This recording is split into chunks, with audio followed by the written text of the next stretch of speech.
Blessed be the children who fight with all our bravery. The lonely, the righteous turn. Why the hell are you not working?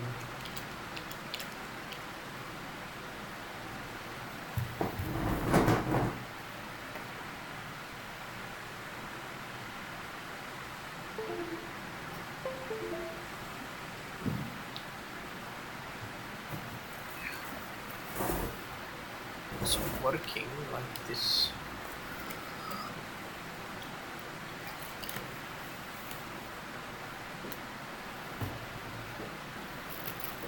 Ah,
what is here?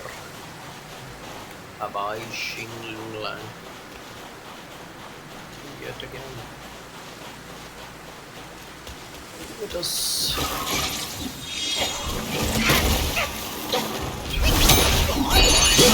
land on that.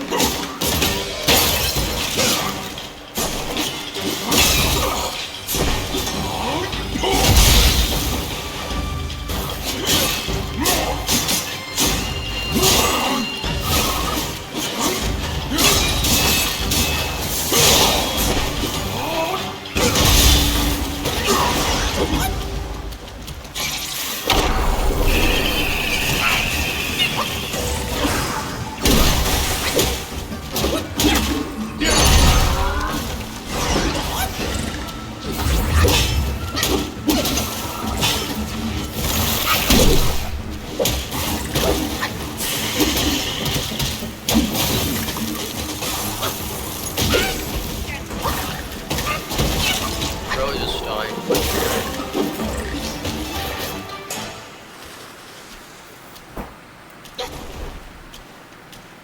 Why are you so slow? Let us read about this Lang Li Gulang. Where's Paul Ling Gulang? Ling Li Gulang. Bao. Where's Lang Li Gulang?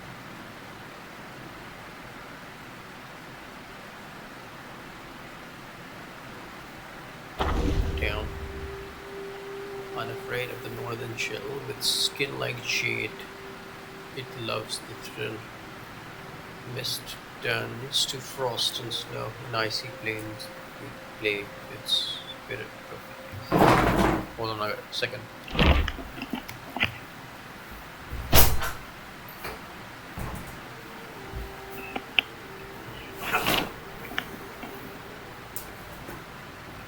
Picking up from where we left off, that Taoist who had fled in disgrace spent several years in secluded meditation in the mountains, mastering the five thunder techniques until he could wield it with perfect ease. Confident in his abilities, he set out once more. During his journey, he captured a small electric tadpole and confided in within his coat. As he passed through the snowy mountains, the tadpole began to stir restlessly inside the gourd, signaling the presence of a frog quite nearby. Following the signs, he arrived at a deep icy pool in the valley and indeed found a giant frog covered in snow and lying dormant by the shore.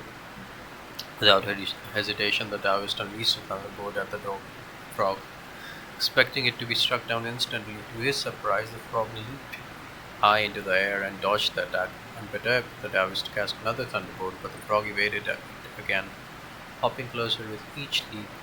Learned from the past, the Taoist retreated several steps, thinking himself clever. However, to his surprise, the frog stood on his hind leg, puffed out its chest, lunged forward, and knocked the Taoist off balance with its large belly. As he prepared to strike back, the frog opened its mouth and blew a gust of icy wind, freezing him in place. Just as the frog was about to devour him, a group of monks appeared from the other side of the pool. Seeing the Taoist frozen, they drove the frog by a way narrow and safe. So that Taoist still lives. Why are we so slow, bro?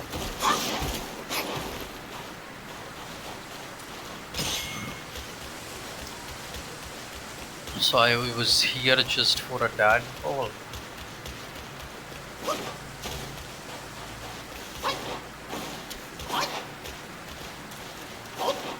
I will have to save again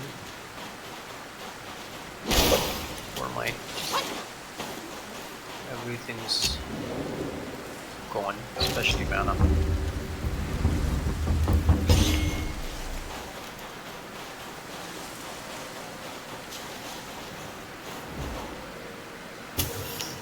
There is a man here who needs to kill.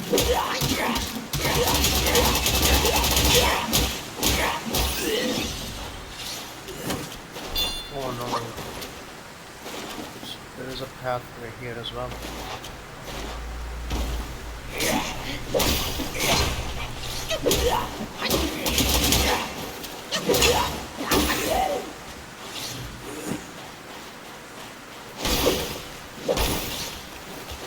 Stuff to check.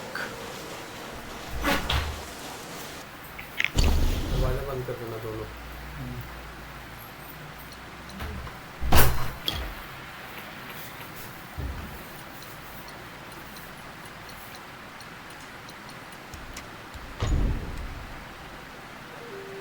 Huh? When did I get this?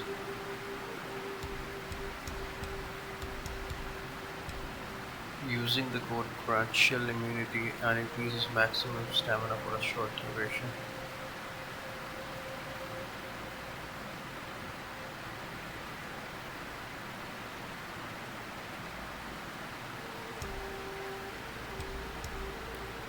This is better.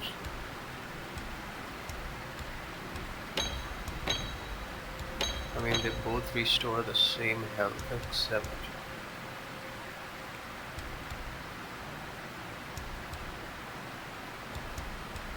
this one gives me some immunity or something. Why not use it? Side mission. Kind sir, pause your step. I was a fox squire who practised one day. I was foraging for food. A young scholar saved me and kept me in his... I couldn't move. Yet I thought I could aid him in his career. Little did I foresee that following a dream, he would take my life. My soul lingered. I sought tirelessly, only to find he had become a monk.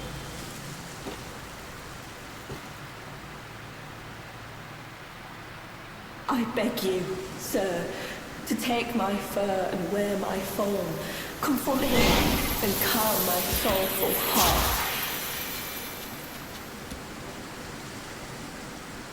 He's hiding in the side hall of the temple. Kind sir, will you lead me to him?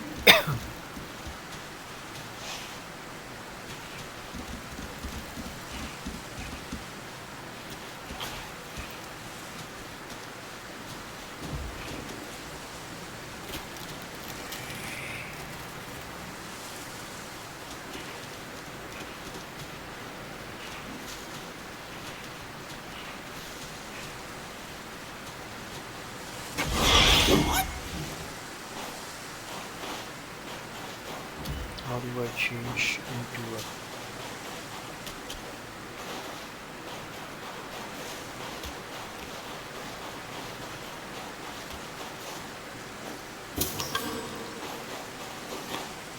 Steel ginseng.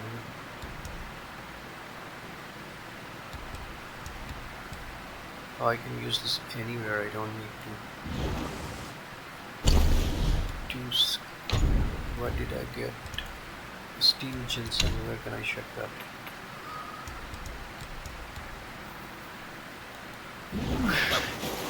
Not very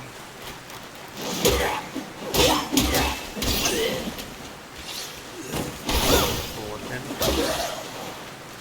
Oh, this is a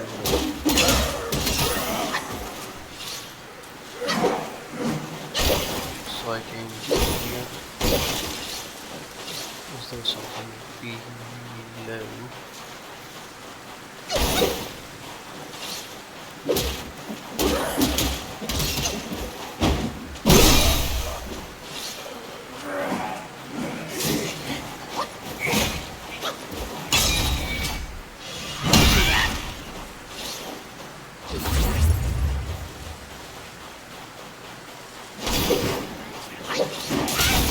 Uh, where did you go?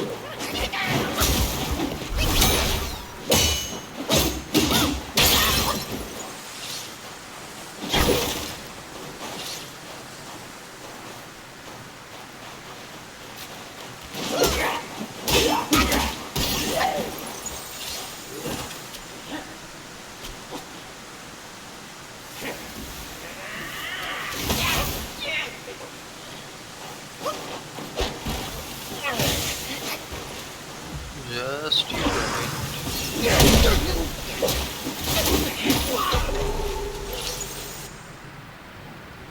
Thunder Rhino Master. Green pines hold the lingering snow. Emerald flames guard the dim light's glow. Wandering beyond the sacred hill, true nature lies in Temperenceville. Along with the fall of Yaksha kingdom, the Rakshasa kingdom, due to their kinship with the Yakshas, also met its end.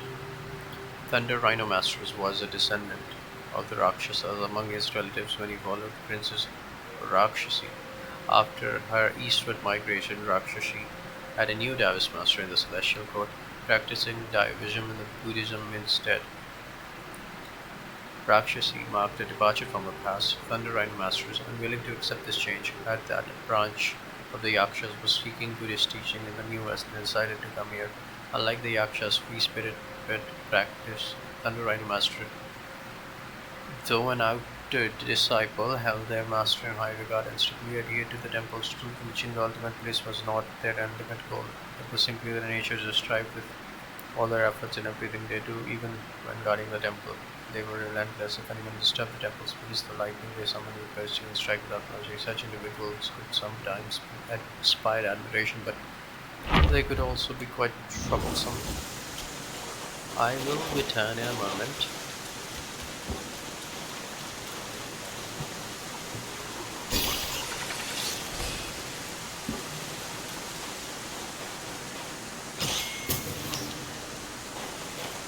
Just let me save here, then I will return in a moment.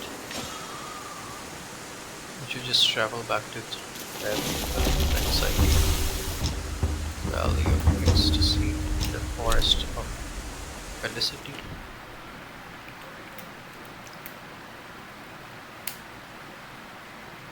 Increase my level a bit more, and then try on the that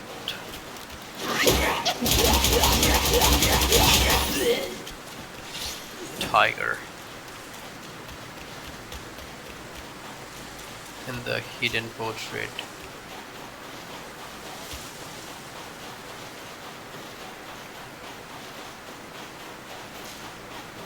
Last time I went this way, this time I'm trying this way.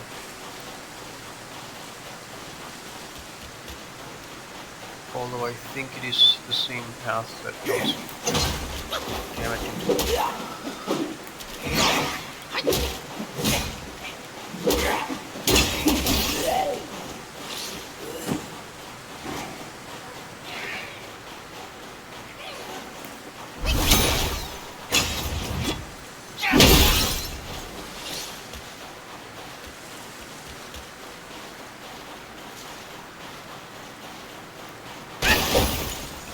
There's someone there.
Pearl tree. Gimme, gimme, gimme. There's someone there. Where have I come? What is that sound?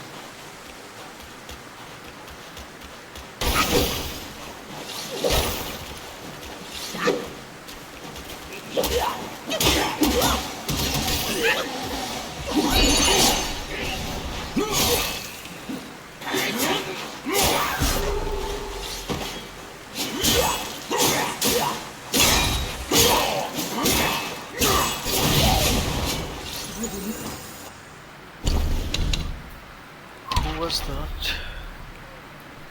Circus Monke. Through hoops they leap and somersault, with drums and tricks their skills exalt. The wicked stride with fearless ease, the kind abandoned souls agree. Years ago, after Mount Guava was destroyed, the macaque chief led his followers away, seeking a new place to practice. They trekked to the Flaming Mountains, hoping to settle there. However, a plague soon broke out among the monkeys. The macaque chief ordered the sick monkeys to be thrown into a deep valley. This action instilled fear among the monkeys, causing them to abandon him and wander aimlessly. They traveled through mortal cities, distinguishing themselves as circus monkeys to earn a living.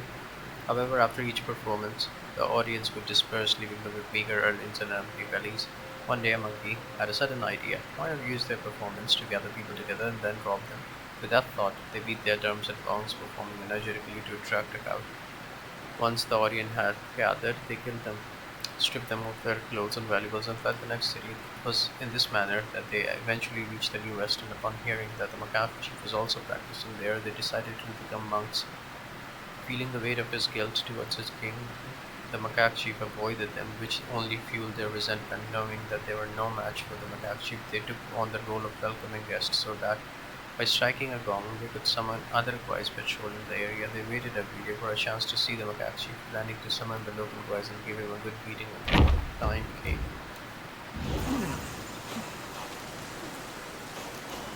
What? Where is that sound coming from? Let me give you fire, my brother, wherever you are.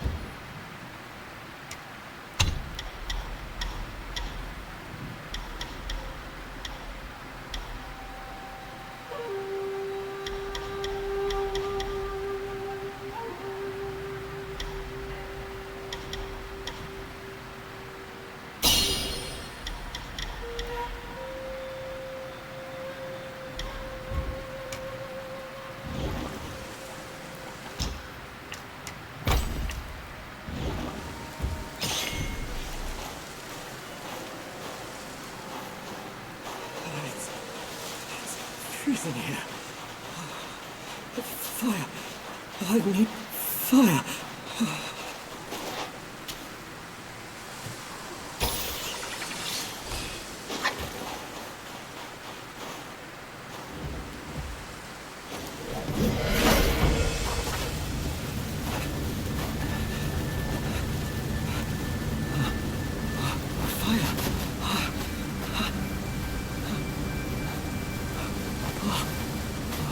I would be dead if it weren't for you. No frost now.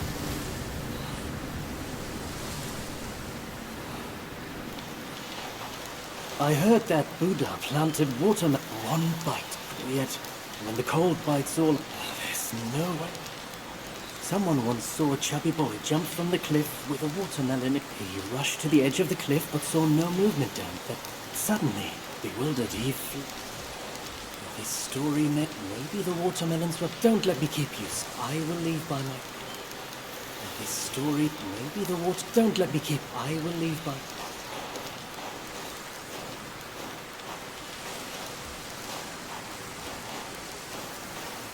Let us to the What is the name? There I was. Let's go back.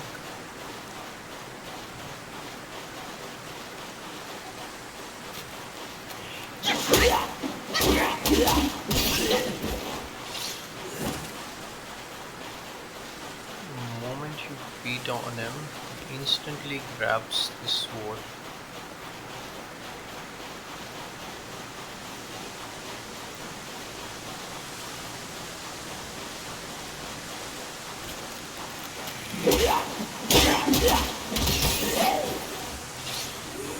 I'm thinking of going back and checking on the main quest, a side quest of that I left behind.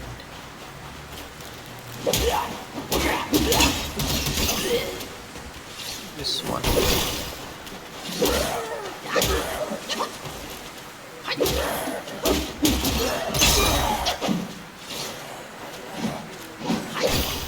Wait a minute, why do I not have 4 focus points?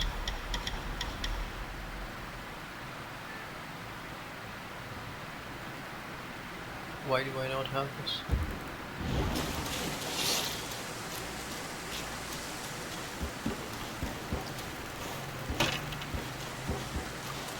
Go to the Buddha temple or something.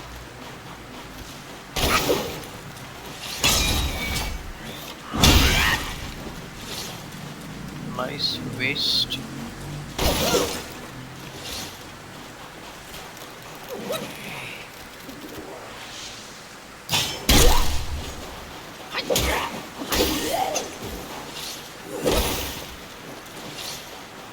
Okay, so that is that. Wait. Here I fought that guy, yeah.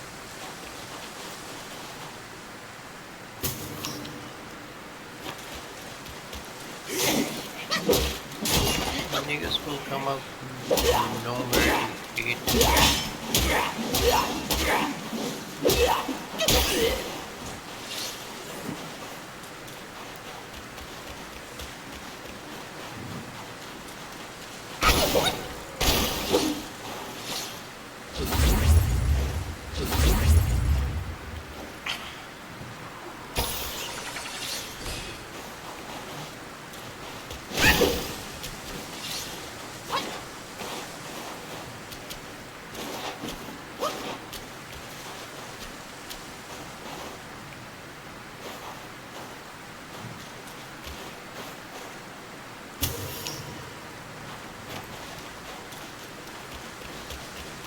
What is that? Aparama bat. Aparama bat. Secretly go for too much risk.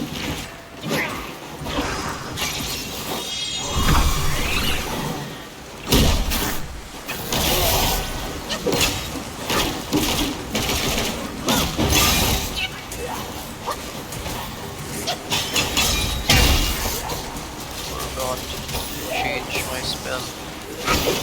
I bring a fire instead of immobilize. I cannot change my spell without.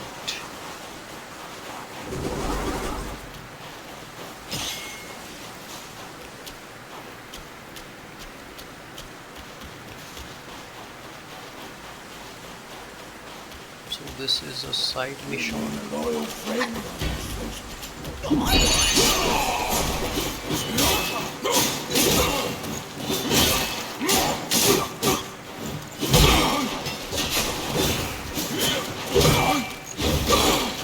On one hit though.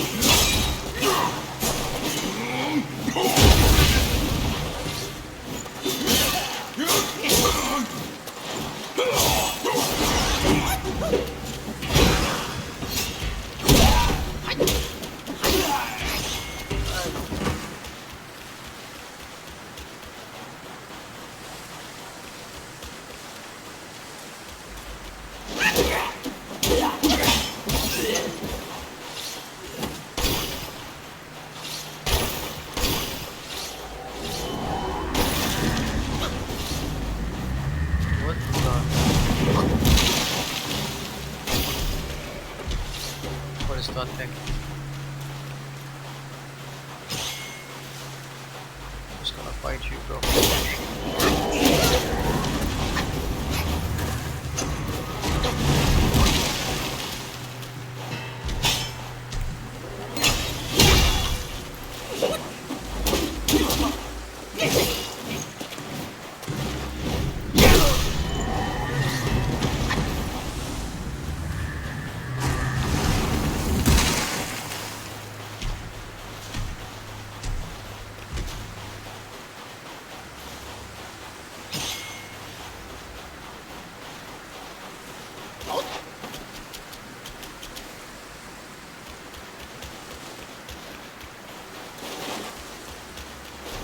Should I fight? But I don't have any.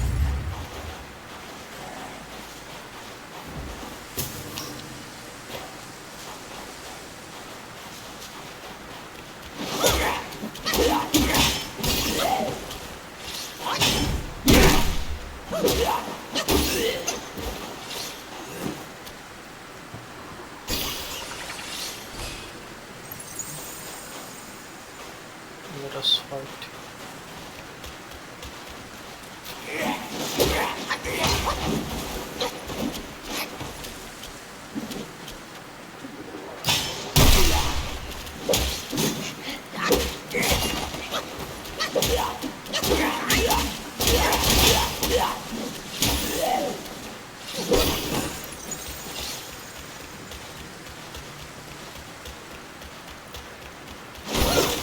Change my spell to immobilize.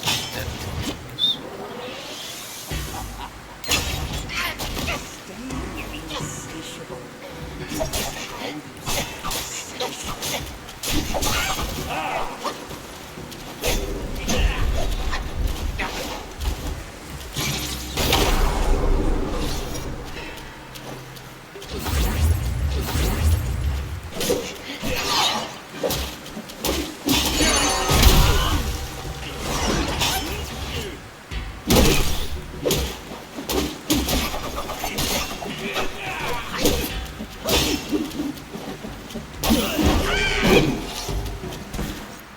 Who were you, dual blade monk? Clad in red attire, with twin blades in hand, his pristine edges dance and gleam, their spirit bold and grand. Within each blade resides a hidden art concealed, midlife brings true wisdom, the balanced path revealed. In the days past, a monk wielding twin blades sought out the new thunderclap temple, hoping to learn more advanced techniques there. His blades were plain in appearance, thus, upon entering the New West and seeing the dazzling and peculiar weapons of the Yakshas, he was filled with envy. In his childhood he had once envied a blade air of ornate blades, but his master had scolded did him for his vanity. Focusing on the beauty of your weapon will only lead you astray in martial arts. The monk had taken these words to heart, but now, seeing what others did not adhere to this principle, he began to waver.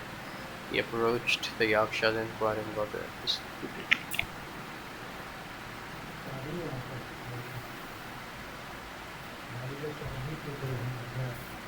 नहीं He approached the Yakshas inquiring about the aesthetics of their swords. The Yakshas were puzzled and replied, दोनों दरवाजे बंद कर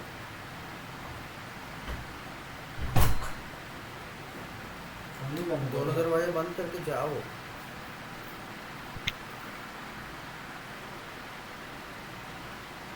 The Yakshas were puzzled and replied, the more beautiful the blades, the more I want to practice with them. How could that be a hindrance? Still uncertain, the monk sought advice of it from his senior, non-pure, who was skilled with the monk's spade. Non-pure replied, since you have already mastered your techniques, why cling to the past? Taking this to heart, the monk abandoned his old blades and, inspired by the Yaksha's ornate designs, forged himself a pair of new elaborate blades, hoping to fulfill his childhood dream. However, despite their striking appearance, the new ones were not the familiar, plain ones he had used for years, and with these new weapons, new flaws were revealed in the techniques he had honed over so many years. Alas, spring gives birth, summer nourishes, autumn harvests, and winter stores. All things have their seasons. Gaining something out of season, even if obtained, is still a loss. Understanding the right moment for all things is indeed a difficult lesson to learn.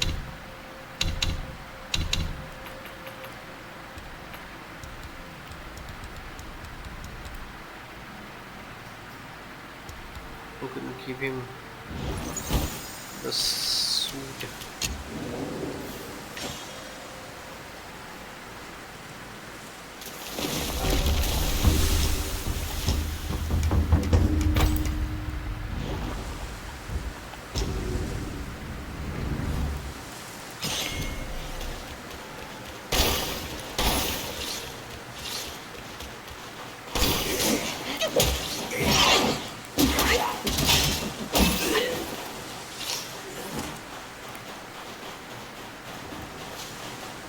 Why we don't want to fight? I want to fight the big guy.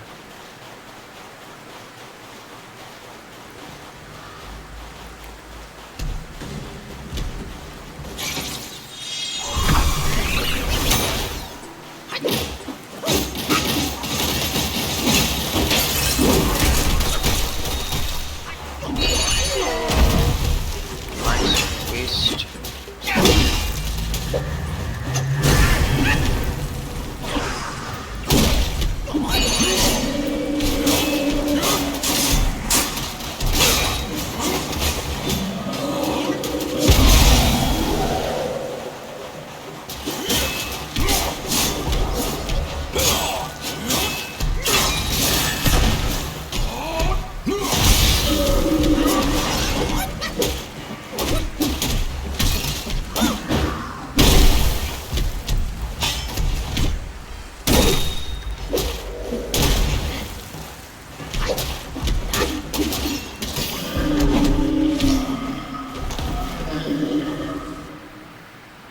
The dark-faced overlord majestic stands the mountains framed with its gold peak and a lightning flame.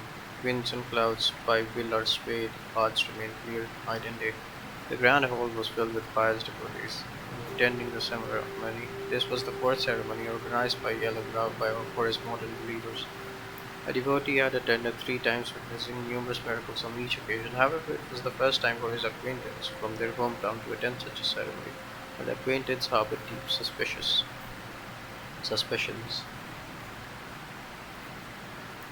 Before long, 2 blind monks in a statue of a wrathful Vajra, carried in a statue of a wrathful Vajra.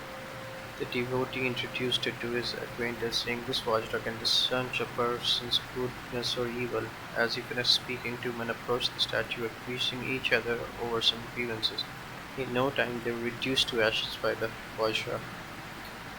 The acquaintance was shocked by the abruptness of it all. Just then, he heard heavy footsteps outside the hall. Looking out through the window, he saw a giant with blue skin draped in golden spiked robe walking slowly towards them. The devotee introduced again, "This is guardian can judge a person's sincerity." After saying this, the monks led the crowd to present their offerings to the guardian one by one. He reminded, "Make sure to give away all your money." The acquaintance, deeply distrustful of the devotee's words, said, "You have been deceived by them. These monks are all fraud." The devotee retorted angrily, "How can you speak so recklessly? Why would I deceive you, being from the same hometown? Who knows if you are in cahoots with them?" Their arguments grew louder and louder. The Vajra, seeing their quarrel, raised its steel fork and charged at them. The acquaintance quickly fled, but the devotee shouted, "Don't be afraid, I will prove my sincerity." The Vajra showed no hesitance. Just when the acquaintance thought his fellow townsman was doomed, the blue-skinned giant raised his hand to block the Vajra, saving the devotee's life. From then on, the acquaintance became a regular at the ceremonies, always making sure to give away all his money before leaving, just like his fellow townsmen. So I had sincerity or not.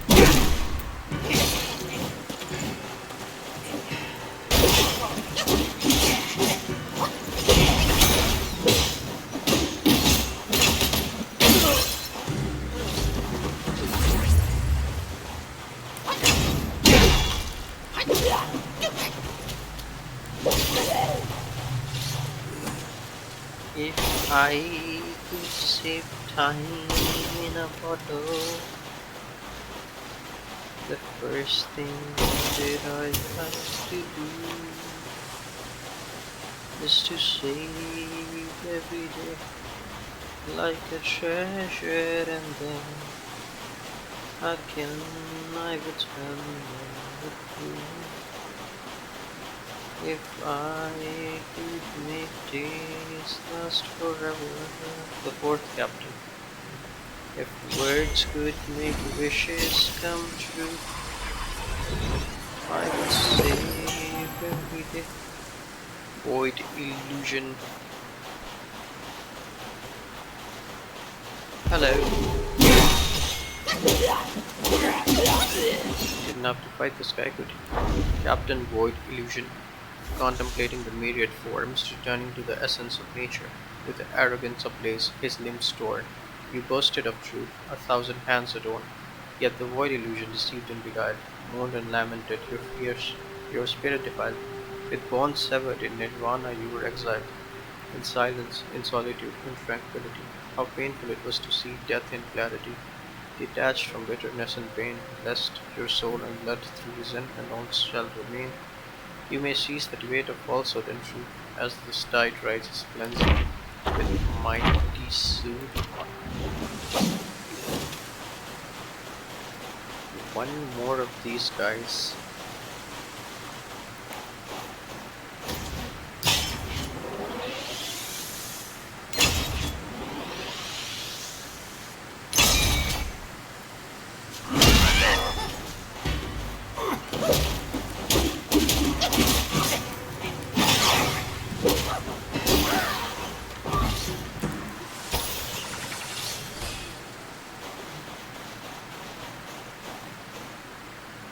What is that guy doing?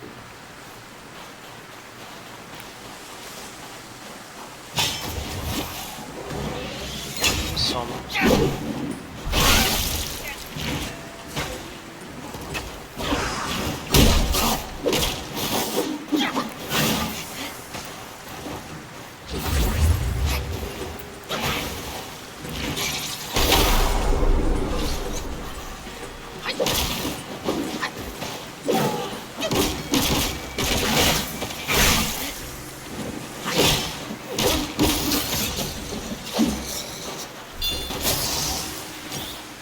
I'm coming, friends, wait for me.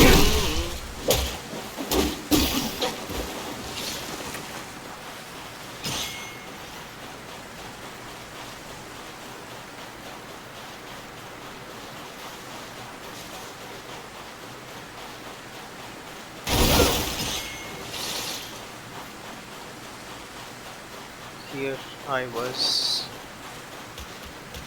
and here I have returned.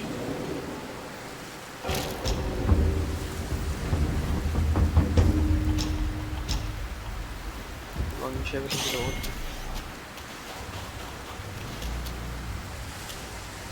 Hope we saw the right side totally. There is nothing there.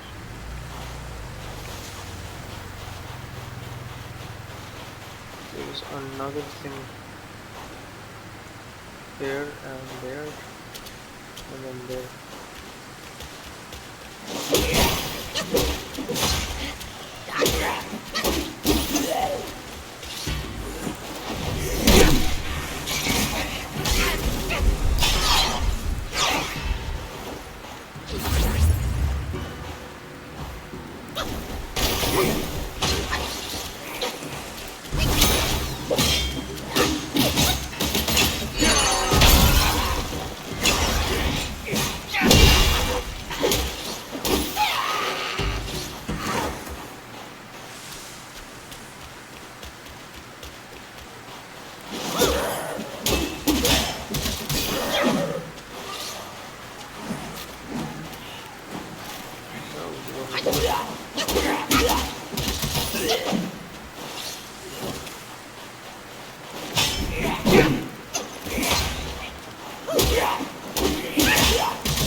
I think that is the temple that I need to see.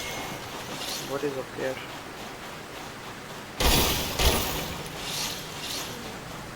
We shall check.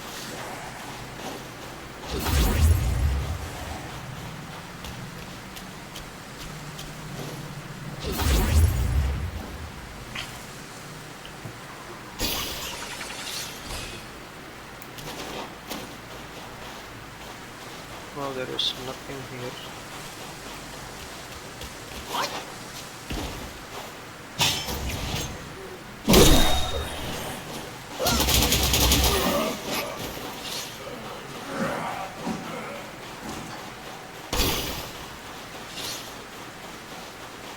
Definition. There's the last wise captain. You can see it from here. You can see it from here.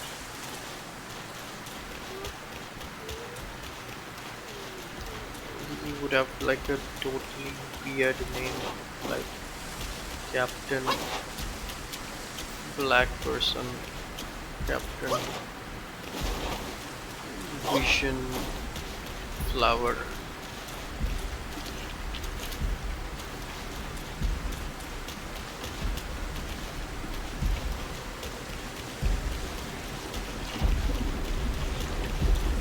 Damn guys, where can I get a save around these parts of the town?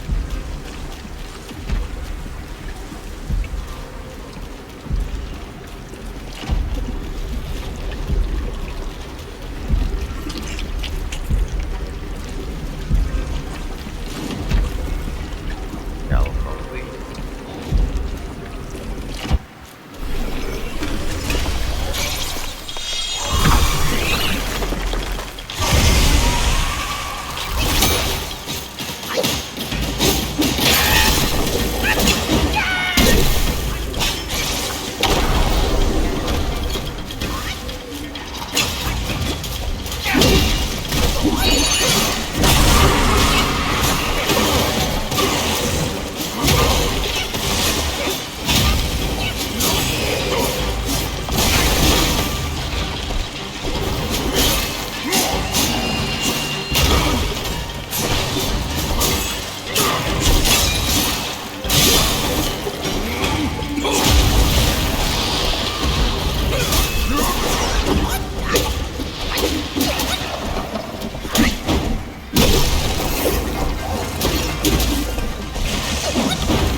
Now we will return to the third prince.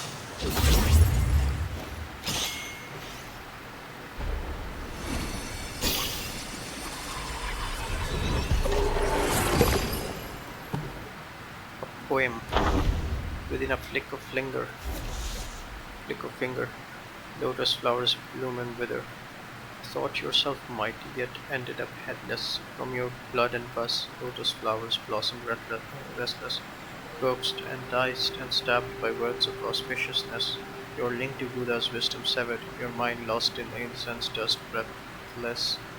The truest of the truth, the kindest of unkindness, then the fairest in fairness, you sought and lost, principles shattered, heads twisted, and body crossed, tenderness forsaken, your uprights exhaust, eyes clouded, star dimmed in frost, may your body bring prosperity, and the red lotus strives hostility. The spirit of Chalpavek.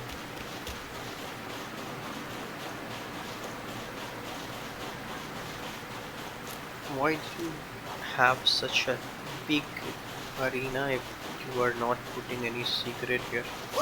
What am I supposed to do here? I came all the way here and I find nothing.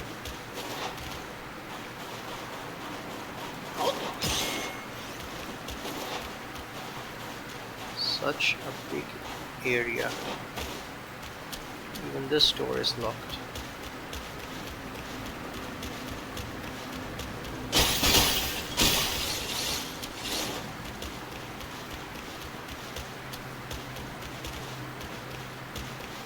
us check that site. Perhaps something would be worth. Come on, a chest. Just a chest. Flower. Okay, I'm just gonna reduce my standards. Maybe a ginseng, ginseling. Nothing. Now that we have come here, we are going to go to the lower pagoda, deliver the spirits, have a cutscene and everything.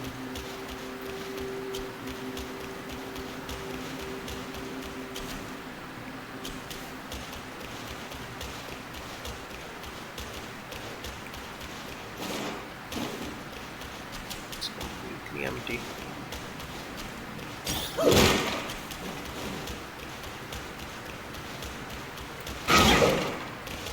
Nothing. We reached the Thunderclap Temple. Where is the save point? There. Okay, we take this and then we'll go to save.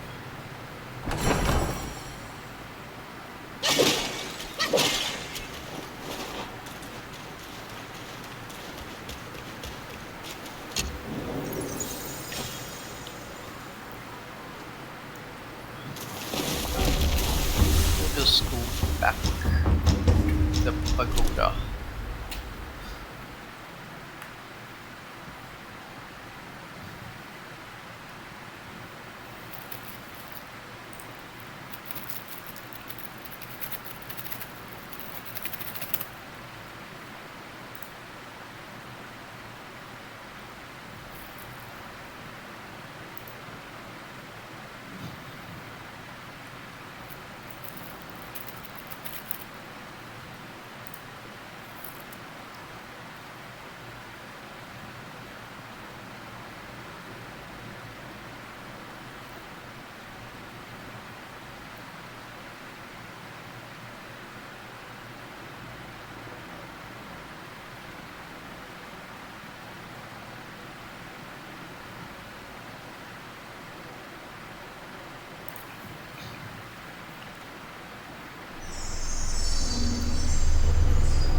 Saved it,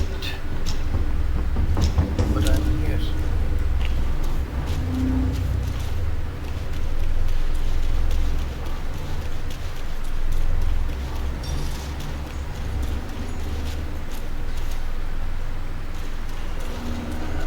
What happened?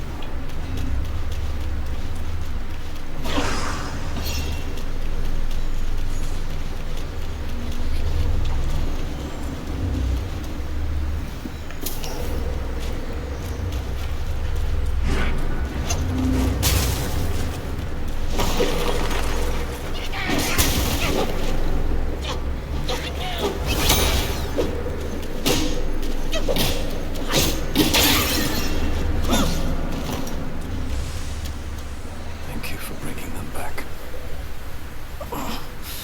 Their suffering has ended. When I left home young, I too saw myself as destined. But look at me. And the destiny of those who followed my course. Take this. I don't need it anymore.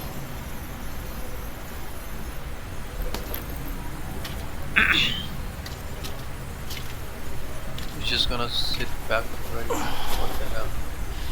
Now I can go home. Corrupted captains. How might four spirits be? Or is it issue by spirit? Who are you? Oh, the third prince. In the kingdom of flowing sands, his lineage held the throne. Shubai, spear in hand, a prince of white, well known. The third prince, renowned in the city of Pin, originally hailed from a distant land before becoming a disciple of Bodhisattva Goshivan. was famed for his ability to subdue Yaguais. This was precisely the skill that the third prince sought to learn, as his homeland was plagued by rampant Yaguais. After the journeyers had visited the Yellow-Wind Sage, the third prince was relieved to learn that the sage had been sent back to the Mount Lingshan. This news never allowed him to focus on his mountain practice undisturbed. Later, whispers of another grand ceremony in the New West caught his attention. With his master's permission, he set out with his four captains to investigate, suspecting Yellowbrow foul play. However, they were met with a crushing defeat as Yellowbrow had once again stolen the master's vessel. Master, we have suffered a resounding defeat. This is not the first encounter we've had with him, and yet here we stand, vanquished once more. Master, a beguiling spell had taken me. I had to wound myself to stay awake. Master, be warned. The old twine now possesses an immense skill at wand, which turns aside blades and spear with ease. Exercise utmost caution. Master, the boat captains must have been bewildered by some evil spirits. Now they have bowed before Yellowbrow and become his devotees. Master, my first captain debated with Yellowbrow and was deluded. Now he sings beguiling chants in the dungeon to incite our surrender. Master, Yellowbrow twisted up my second captain's head into pus and blood and it turned. Master Yellowbrow's evil craft then transformed the blood and pus into lotus flower, looming at the temple gate. Master, the third captain threw his weapon at Yellowbrow, and Yellowbrow broke the captain's limb and reattached them with those of others. Master, the fourth captain was struck by Yellowbrow's pike shaft cudgel. His body was pierced and his eyes grew out of every hole. Master, it was my command that led four captains to attack Yellowbrow. I was wrong, it is all my fault, all my fault. The third prince, driven mad, having blinding himself and deafened his ears, muttered insensibly in the dungeon. Could his master truly hear his words spoken to the walls? Did he even have a master? Why had his master never come to save him? For weapon crafting. What's the difference between life and... Who are you? What's the difference between...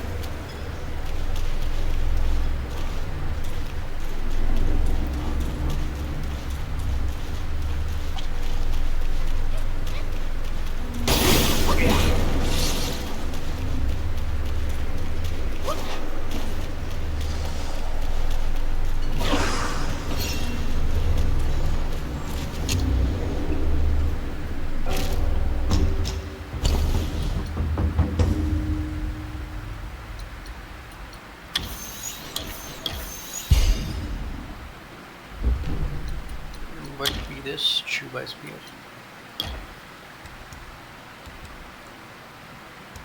Don't have the coon steel or anything.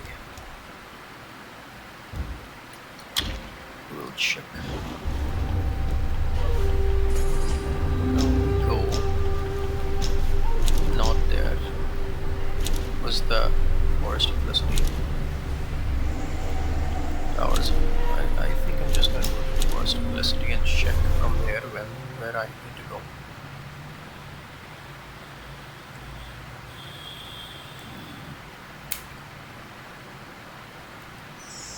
Because that path leads up, and there is also a path down here which I did not check out, so I'm going to be checking this out now. I think I came from here.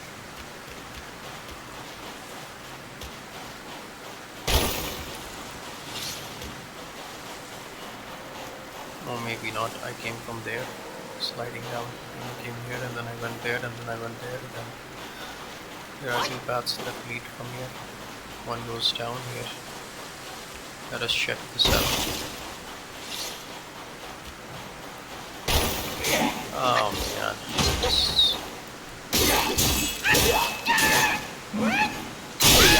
wait, that was not the combo that I used to do.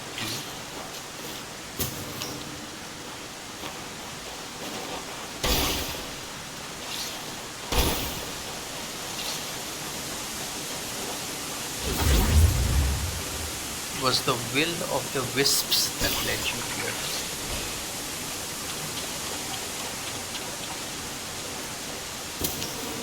Ori and the will of the wisps. Ori and the blind forest. This was some goddamn good games.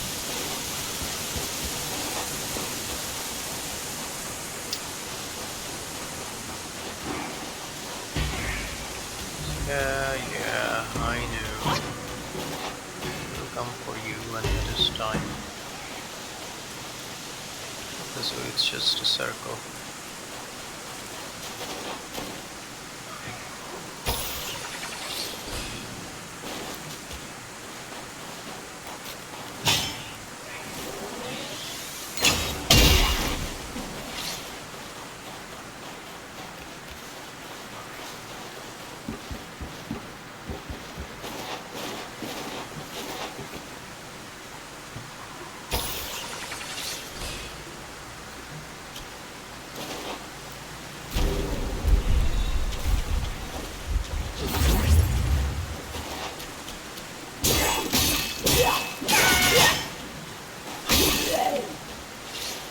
Where the hell did I fall to?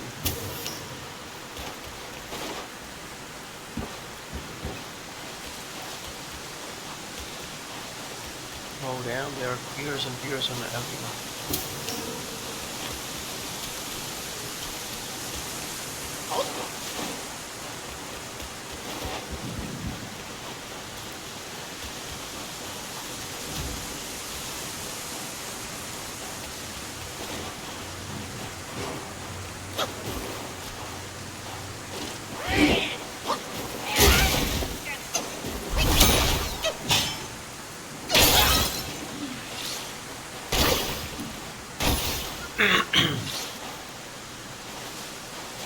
Let's just kill this guy.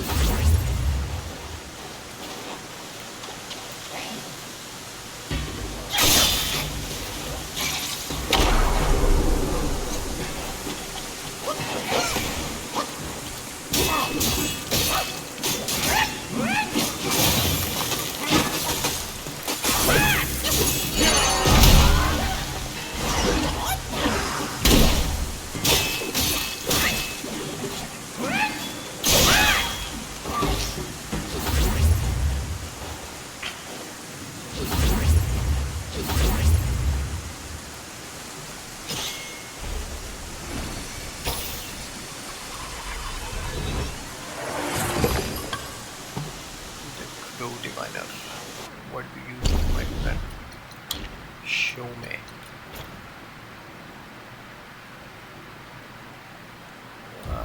Not very good.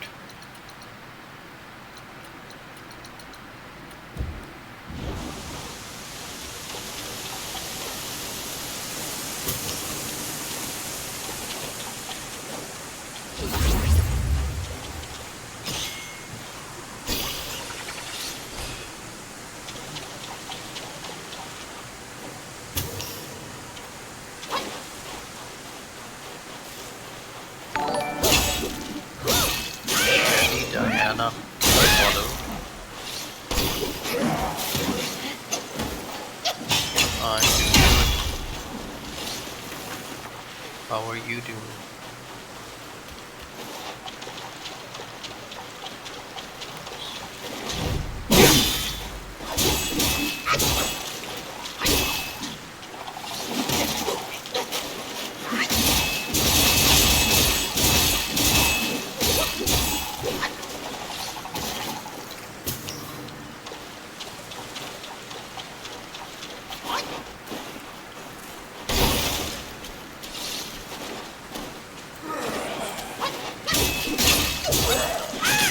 Nice.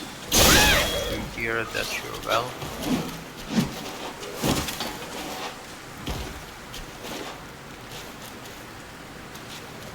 Why why do you guys like ask the same question? I mean, I've had two similar people like you. You come, you ask, hello, how are you doing? Then where are you from? And then disappear. I am from Asia.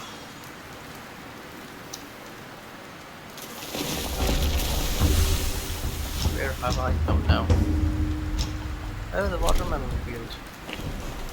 I know what is going to happen here.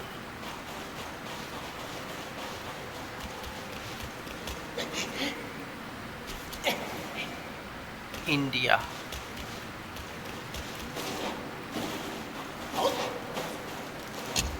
What's the difference? Why are you?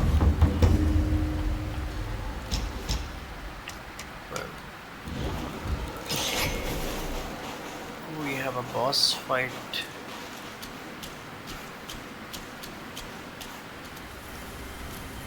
Where are you from? Where are you from, Jelly Diana? Time and again I tested you, and I saw nothing but gullible goodness.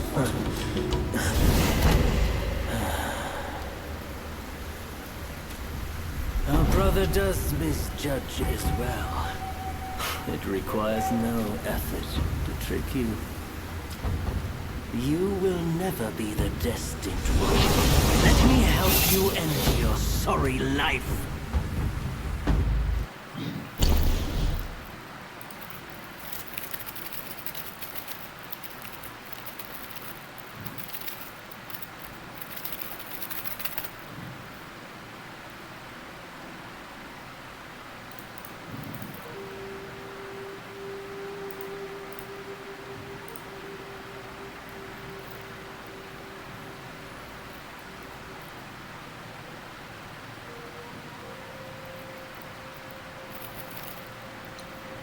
Who am I fighting right now?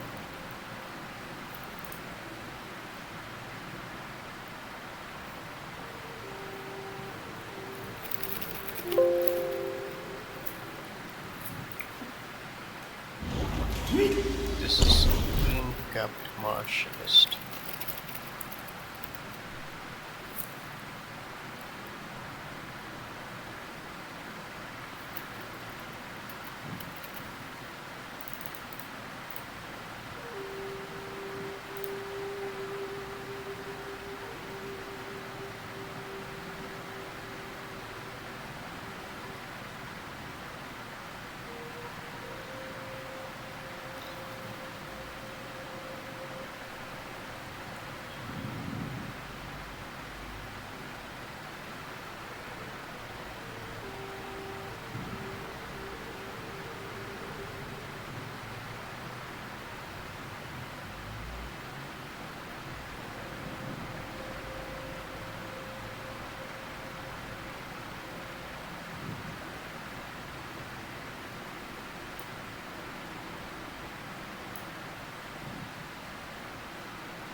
Brother, wait a minute.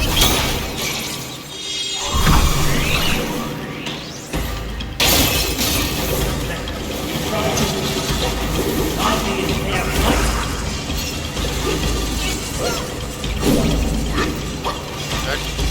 No, that is not. This stuff.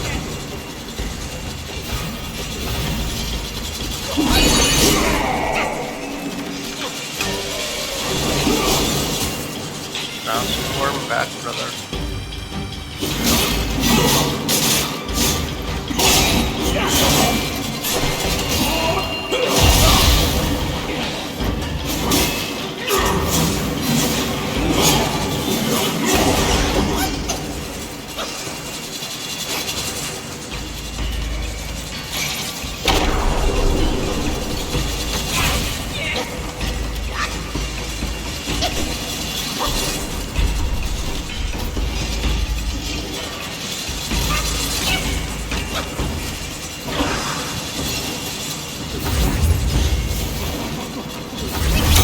Why try those amateur tricks again?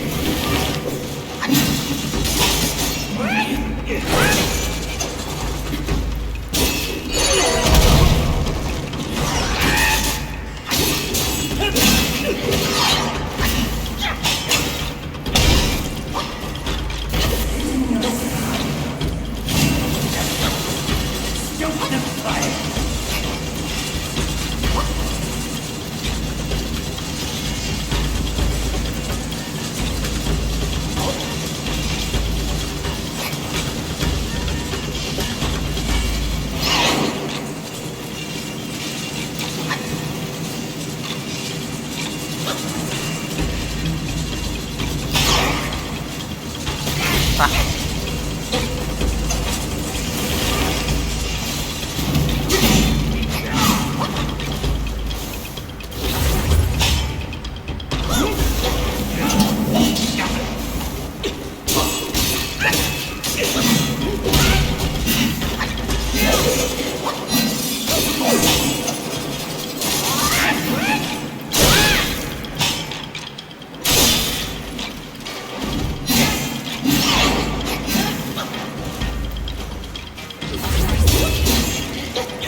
Quirky man, a vanished Foolhardy. melon.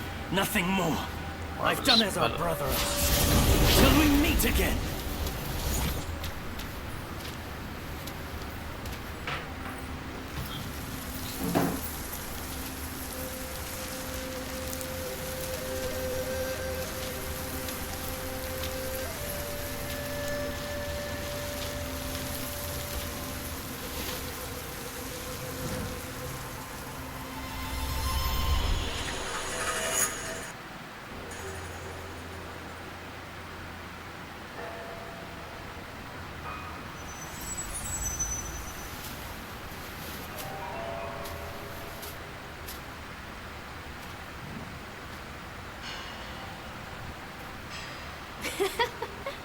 Your faith has led you here.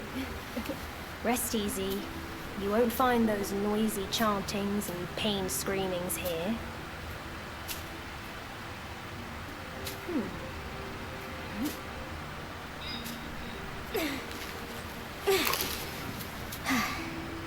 A nice, ripe melon.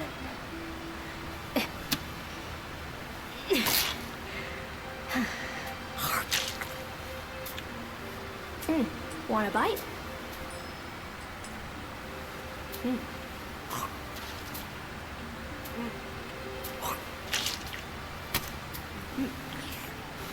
It's better than you think. Sun Wukong used it to trick that disciple of mine.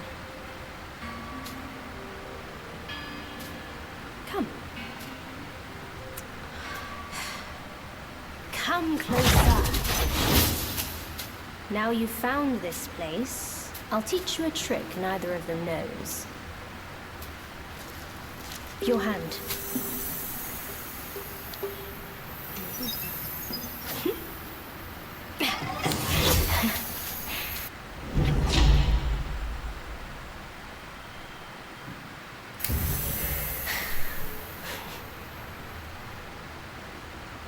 Spellbinder. It hurts no foe, but binds yourself. You'll come to understand its use. An old friend of Sun Wukong came to me, wanting some peace. I led him to the Great Pagoda. Have you paid him a visit? They say you are the destined one.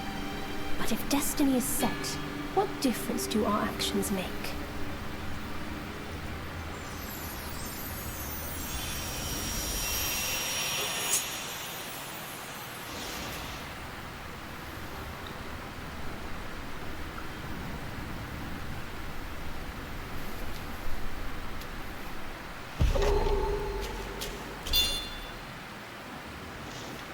Green-capped martialist, in tattered robes and bamboo hat worn, golden chakram through fire, a sight to adorn. 3 times in snow his Senhat tried, neither foe nor friend, just mischief implied. Plain white ice and snow blanketed the entire mountain range. In deep valley there was a peculiar clay cave with lush green watermelon fields thriving exceptionally well. A young monk was in the field, picking melons, patted them here and there, but none seemed to satisfy him. Next to the watermelon field stood a strange man wearing bamboo hat, watching the young monk milk watermelons. My brother said, that if there's a chance I can test the monkey on his behalf, he said. The young monk finally picked up a watermelon, weighed it in his hands, and smiled. This one is good, ripe and sweet. The one you mentioned, I have already checked up him for you. He is good. The strange man replied, if I don't test him myself, I won't be at ease to tell my brother about him. The young monk exerted his strength and split the watermelon in half. Instead of feeling uneasy about him, I worry more about your brother. The strange man pondered for a moment and said, he thinks he's got it. By my brother, there is nothing to worry about it. The young man, munching on both halves of the watermelon. The young monk, munching on both halves of the watermelon, said, Lord, give it to me. That thing tests the bearer's heart greatly. He has borne it alone for many years. Let's hope he doesn't fail at the last moment. The strange man quickly responded, that's why, if this time that monkey succeeds, wouldn't it be best for both of you? The young monk stopped, looked up at the strange man, who quickly bowed his head and apologized.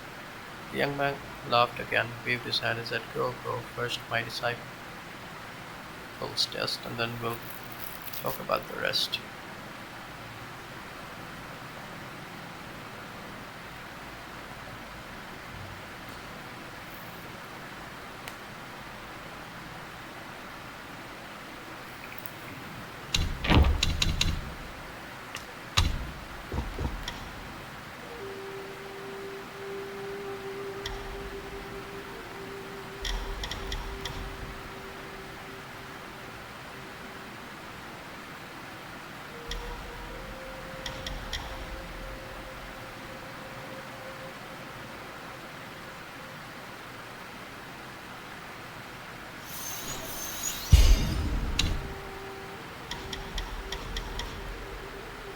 I think I need to come here.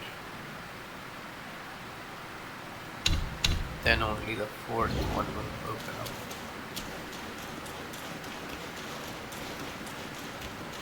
Buddha there.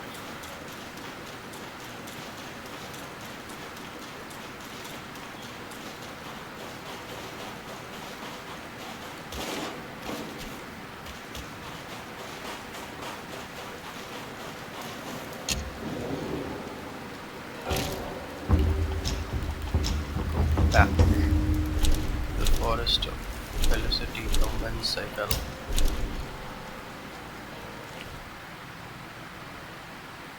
The will of the wisps.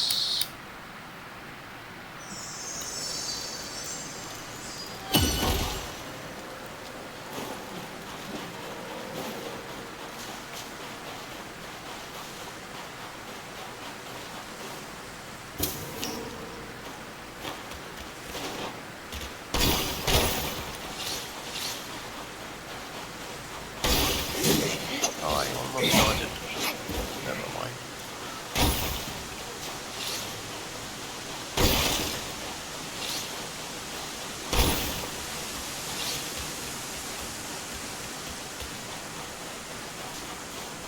Somehow fell to my death. But I lived.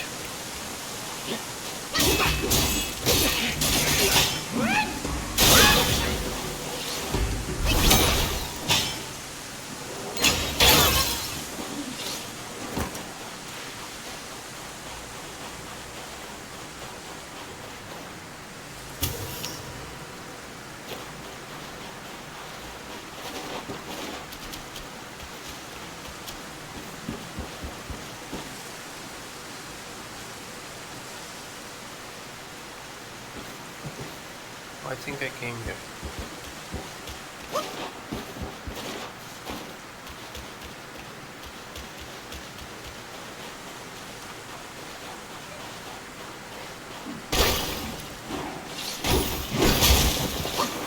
So, we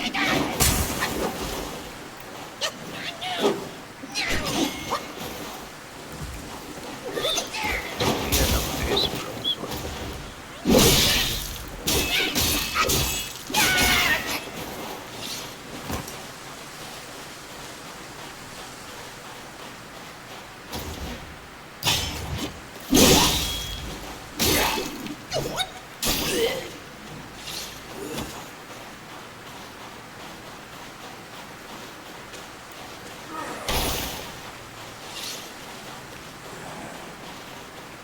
Okay, there is a round thing going on here.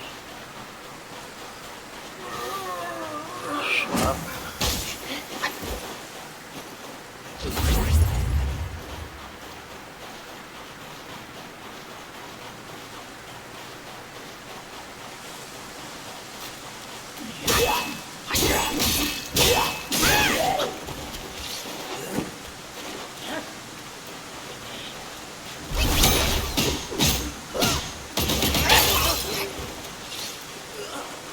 This was the down path that I was not taking.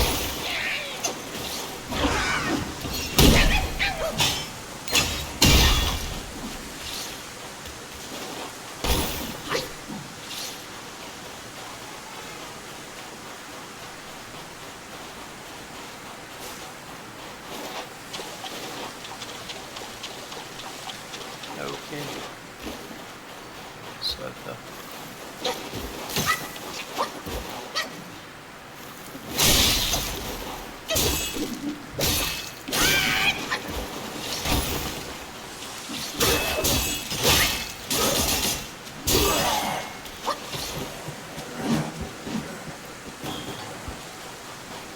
went that way. Let me check just to be absolutely sure.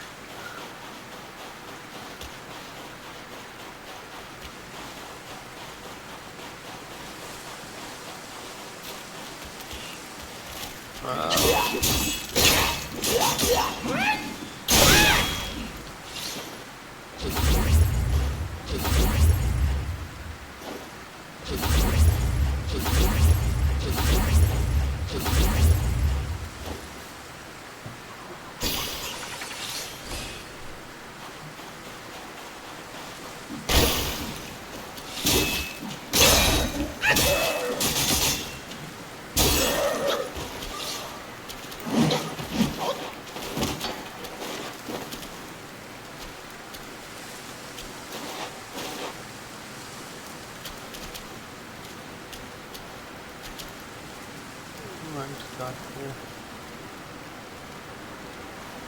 Can I not get back up now? Okay, there is no way up.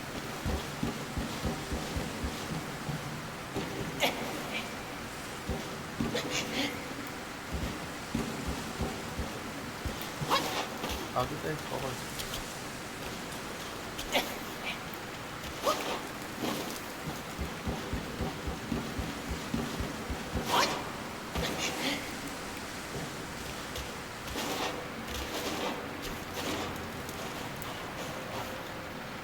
Nothing here to go back. Wanna this time look of this.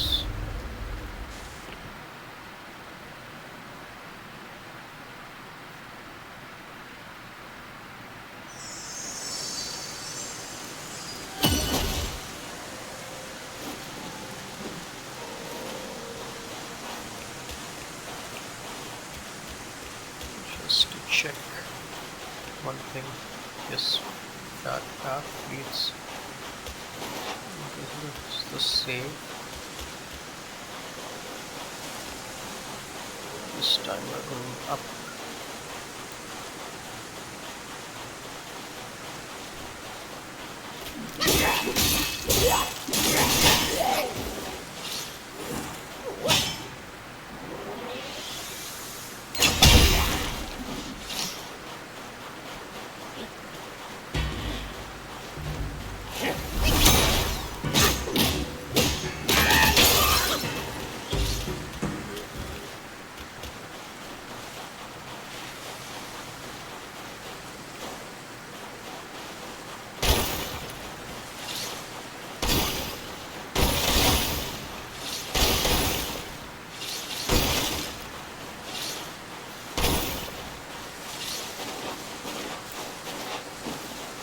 Nada.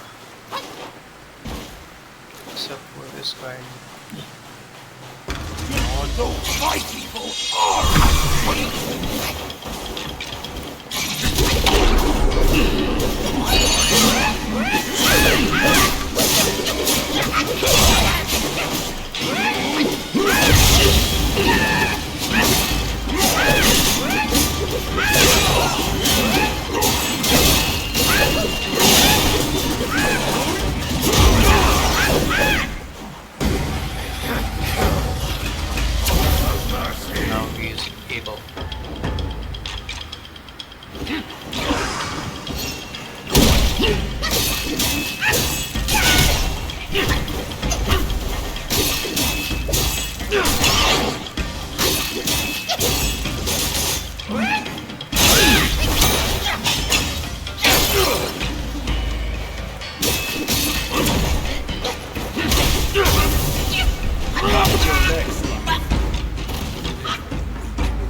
So let's just kill the him is in his easy form and then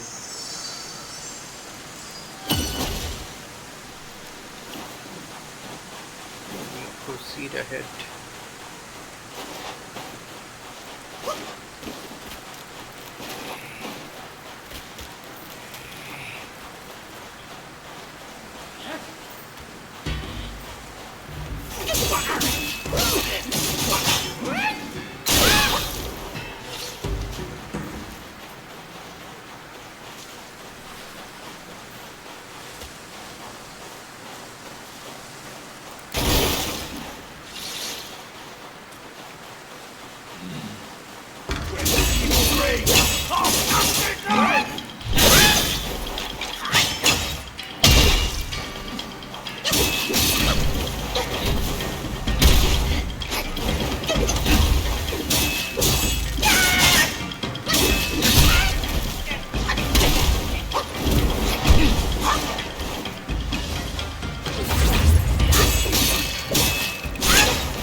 Able. So am I.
Now you are again. So able.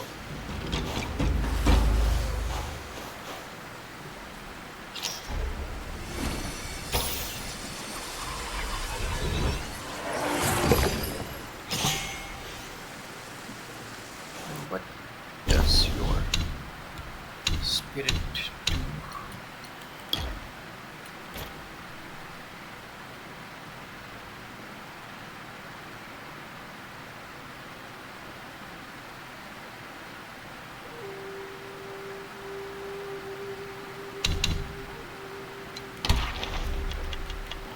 They are all non amidst the snow, a monk so strange, before the wall in another northern wind's range. With martial arts he seeks to zen, bind his hands, but not spirit then. Non-able was unmatched in his martial arts skills, with no one in the temple too able to rival him. One day Yellowbrow summoned him and offered him to teach some skills. However, non-able replied, Master, I believe my martial arts are sufficient to overcome any foe. There is no need for other skills. Yellowbrow laughed and said, Your straightforward approach shows a lack of adaptability.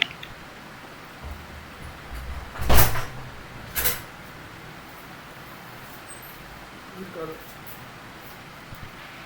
How can you progress further if you bind yourself in such a way? Non-able responded, Master, if I were you, if I use my methods, I do not believe in win achieve victory. Even if I win in the end, I still feel like I did not win the fight and unable. Yellowbrow asked, Do you not agree with your master's path? Non-able replied, Master, you have always taken the clever route, which is why it is difficult for you to attain Buddhahood. It seems you can do everything, but in reality you can do nothing. Yellowbrow chuckled softly at this and nodded. Non-able hands to be tied behind his back, instructed him to reflect on his actions, and in front of the stone wall outside the temple, he thought that after a few days of kneeling, non-able would let go of his stubbornness. However, non-able remained resolute, and to this day refuses to bow his head.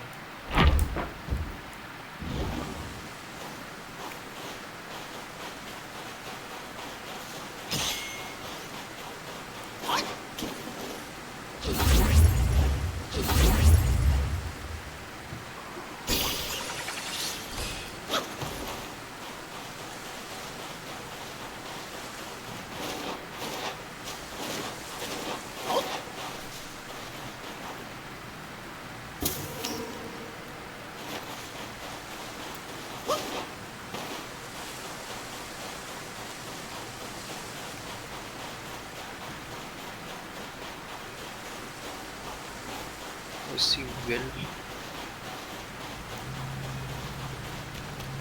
in the distance.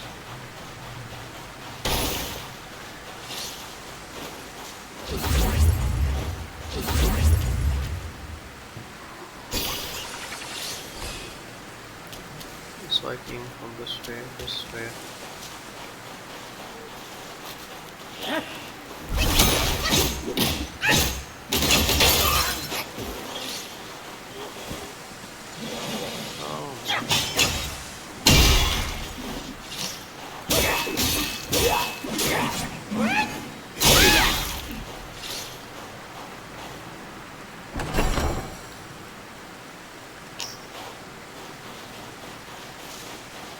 Non-able was in the middle.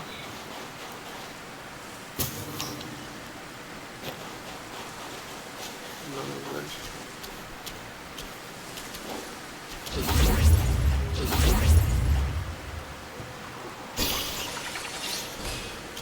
I had come from there. I think we're making a full circle.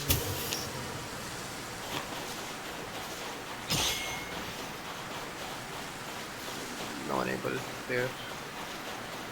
Got some bill over there. Path is closed. Good. Or yes, the platform is closed.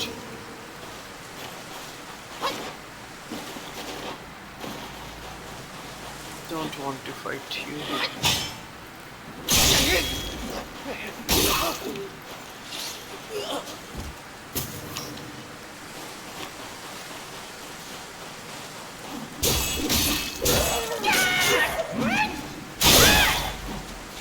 Made a full circle.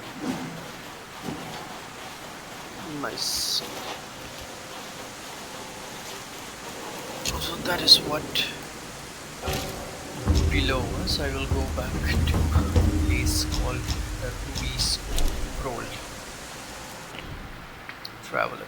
Keeper's Shrine across the land in but an instant to places afar, a journey distant.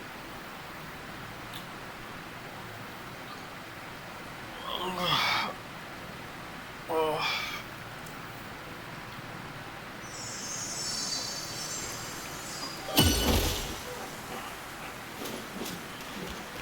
How many skanda I have? Inventory special items. I have skanda of healing, skanda of form, and the skanda of thought. Give me a May Lord free Lao stuff. illuminate you. It retains the energy of both this world and beyond.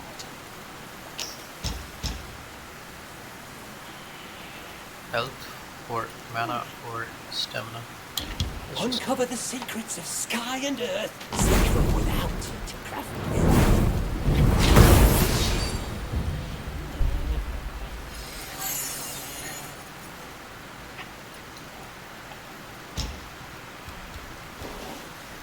I have enhanced tiger pellets.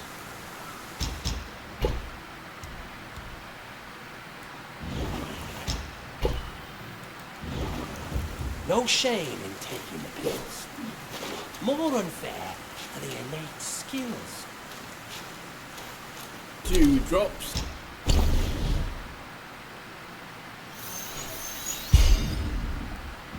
Well, there is. Next time. Wait a minute. The fire goat only has 7. It gives me stamina and stuff. Down a few mouthfuls in one go. It's still. I need a vacant white worm. Do you recall how do you have a vacant white worm?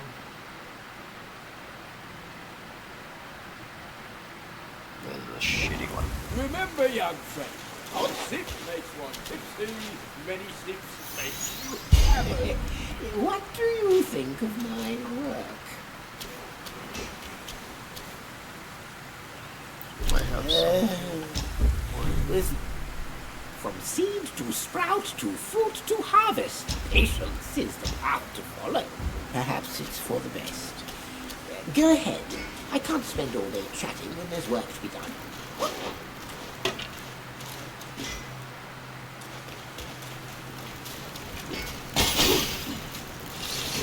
I don't think I can beat him. Let's try in chapter 4.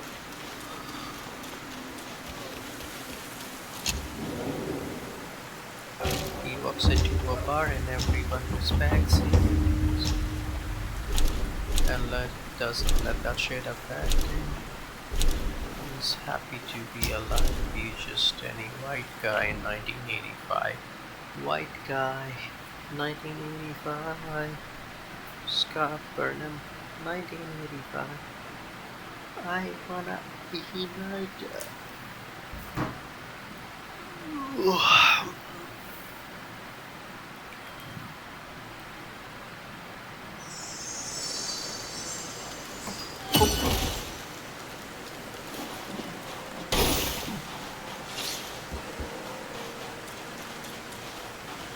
Now then.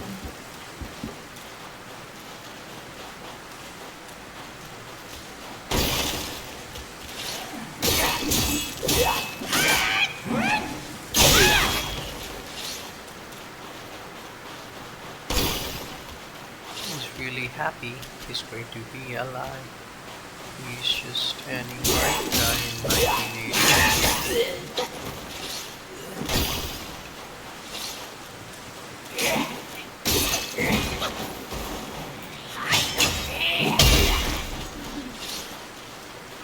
I think nothing was there yet. Was there here something? A bat was here. There's a ship below. What destiny awaits moi?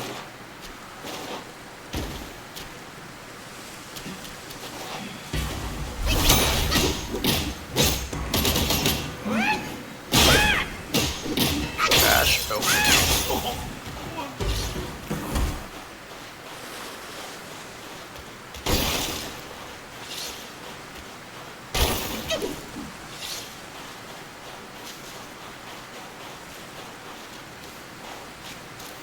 I came from this way.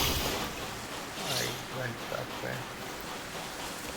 Okay.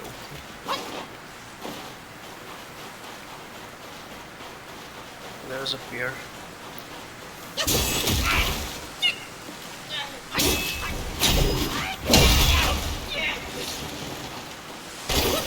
How come I did not take this?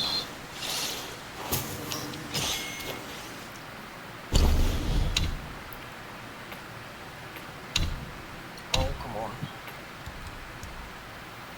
I have one.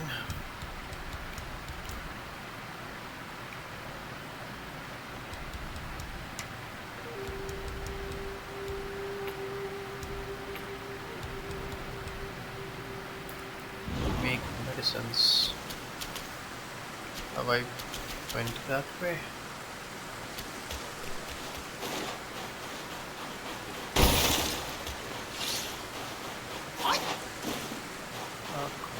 Grow diviner.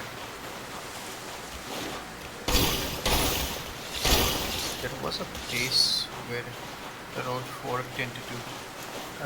Or I think this way.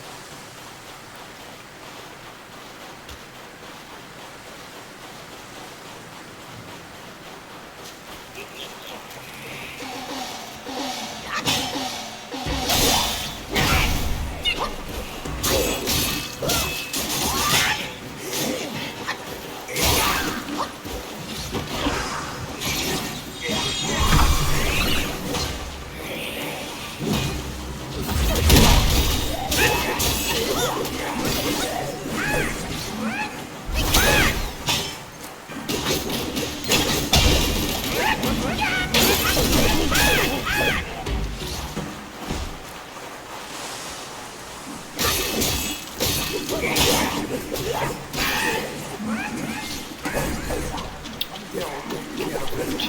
I think I beat him. Just feels like.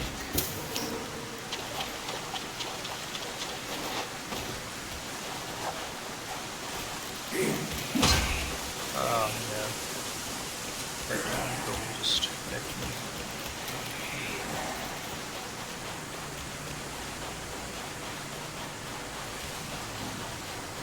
Why is there no map?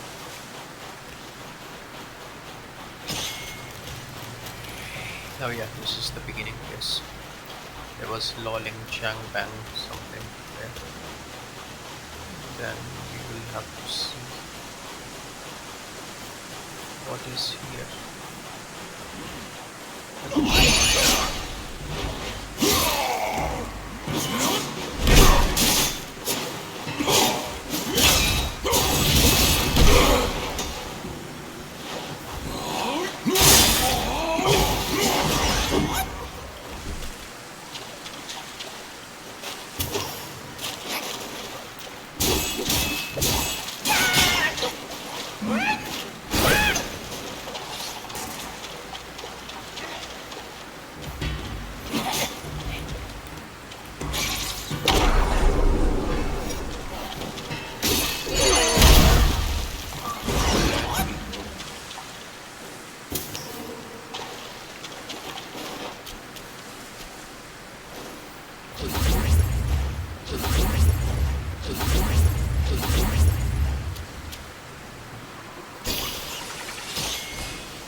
Now I think I have totally taken everything I need from this plushie.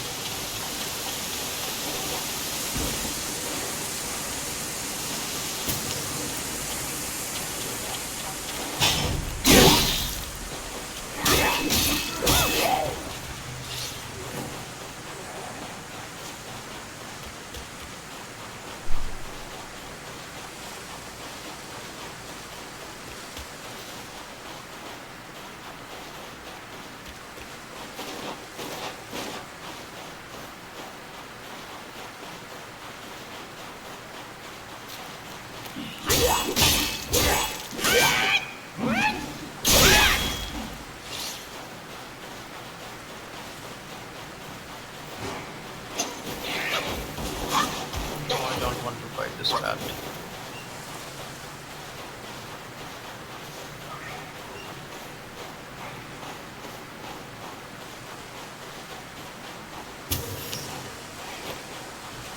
Stay there, bro.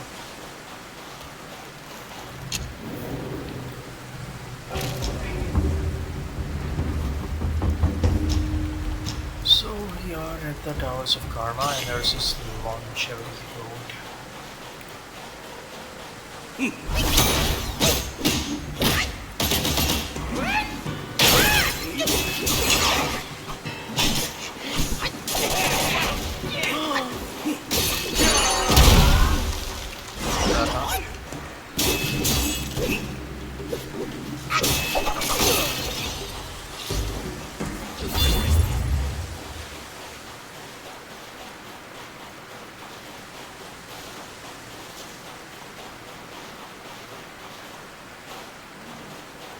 Let us see.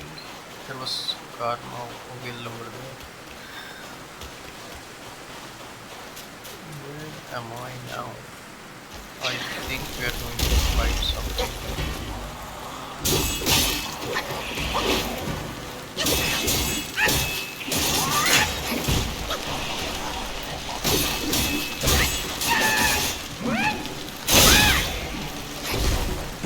I got poison.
Cheers and strings.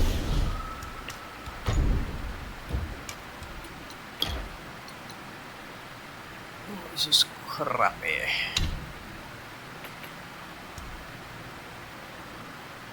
Oh, you get mana as well.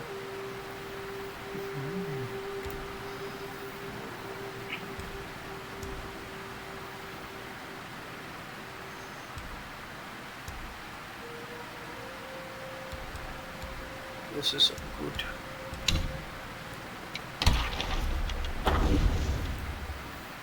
Scatters o'er the mountain's crest, rich soil breaths, dews of the best, 7 ounces common, 8 ounces rare, a slight difference, fortune's labor. This story was told by pharmacist in the city, and it concerns our secret about his cousin's family. His cousin's ancestor. The story was told by a pharmacist in the city, and it concerns a secret about his cousin's family. The cousin's ancestors were originally ginseng gatherers in the mountains for unknown reason, and they abandoned their old craft and became woodcutters. Although the family was not wealthy, everyone lived long lives. From a young age, the cousin often saw a savvy, unkempt man visiting their home. Whenever he came, the family would prepare a lavish meal and find one for him to enjoy alone at time. At the time, the cousin despised the old man, thinking he was freeloading drunk and insulted and spoken of and caused trouble when drunk. One day, the old man visited again for drink, while the cousin's great-grandmother fell gravely ill with typhoid fever, seemingly on the brink of death. Upon hearing about her critical condition, the old man went into the courtyard, reached into the ground with both hands, and out crawled numerous vines. Among the vines grew a small seedling that quickly matured, blossomed, and bore fruit. The old man pulled it out, revealing a million of ginseng. After the great mother drank the ginseng soup, she miraculously recovered and remains healthy to this day. It was on that day that the cousin seemed to come to the realization and began to treat the old man with great respect as if he were a member of the family. The cousin once invited the pharmacist to move to the mountains and live with him, but the pharmacist bluntly refused. The pharmacist explained, although your family enjoys longevity, they live on bland meals every day, and the life in deep mountains are too lonely. I still prefer to live in the city, hence I cannot go with you. Just take this story as a fun anecdote.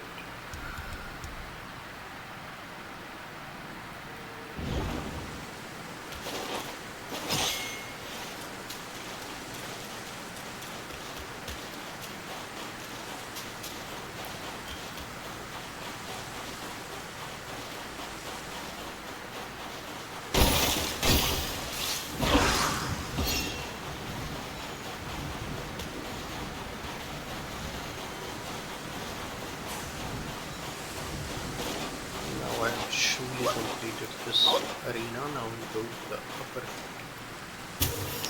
realms. I don't want to fight you, upper Ramana, that, or whatever you are called.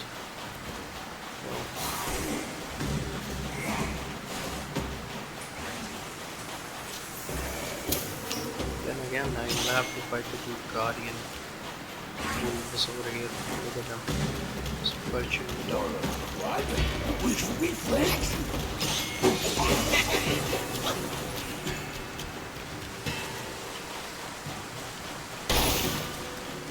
I hope I don't have to fight the big guy again.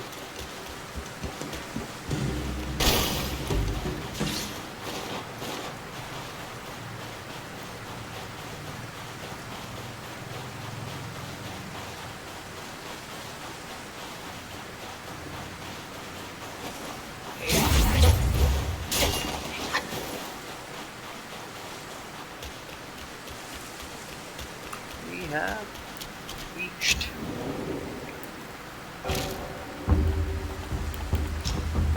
Not.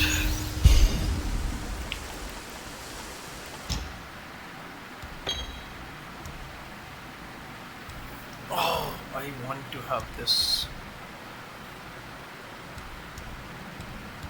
And I can put 3 of them there.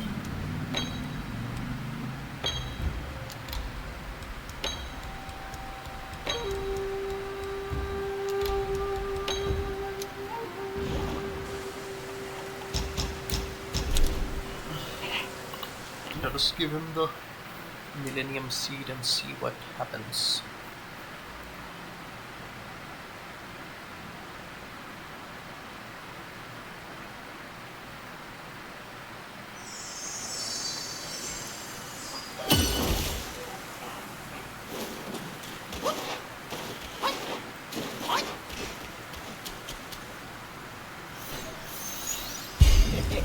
What do you think of my work?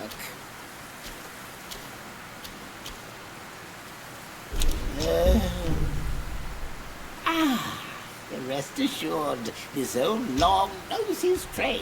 From seed to sprout to fruit to harvest. Patience is the path to follow. As they say, fine soil yields fine sprouts, and fine sprouts bear.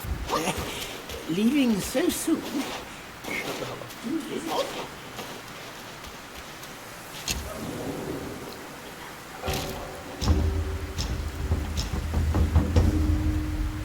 Not that. We were in the longevity road.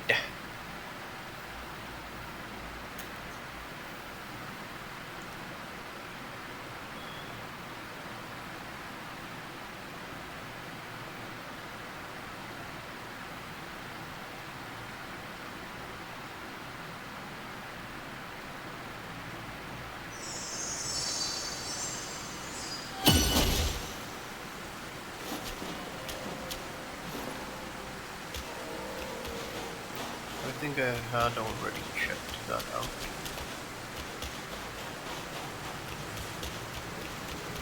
And the road forked here again. Haha, forked. So we check that side first. All the way in. This side was nothing.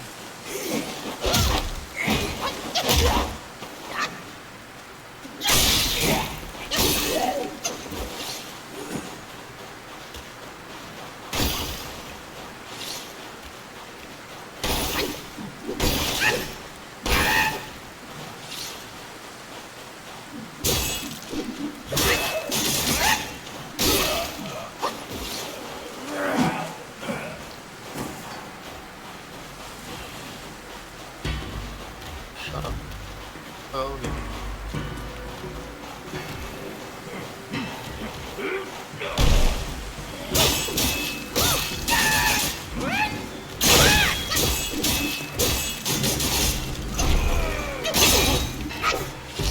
Another giant.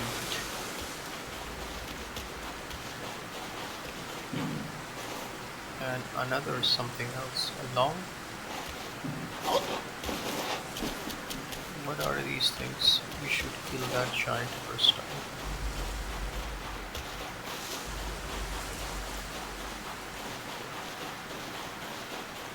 Rogue diviner.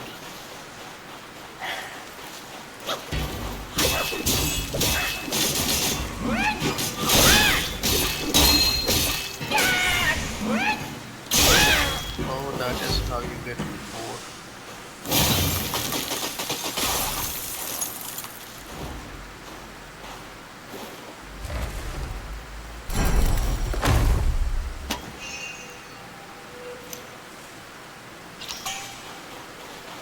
Mind core.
Gold spike plate. Curio.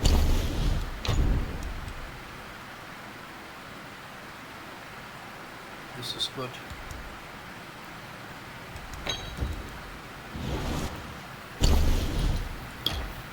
For what deed?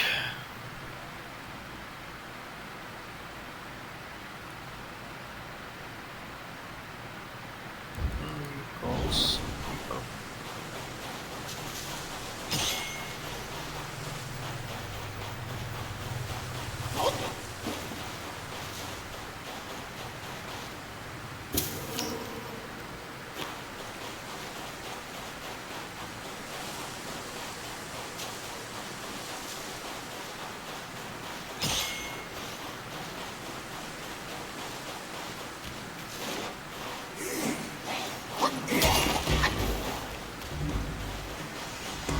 Thought it was getting too quiet. Why hasn't someone just abruptly jumped on me? Where was that long wine word? Yes.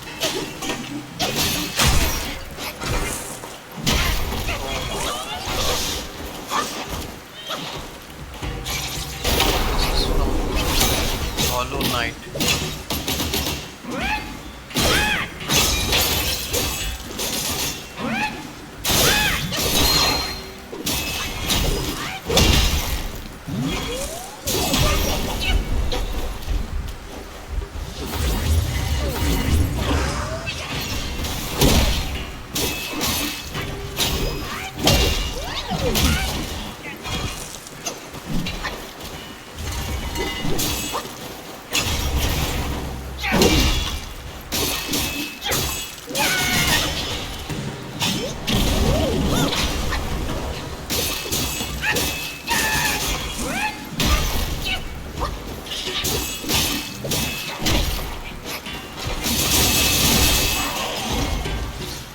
Who was this guy?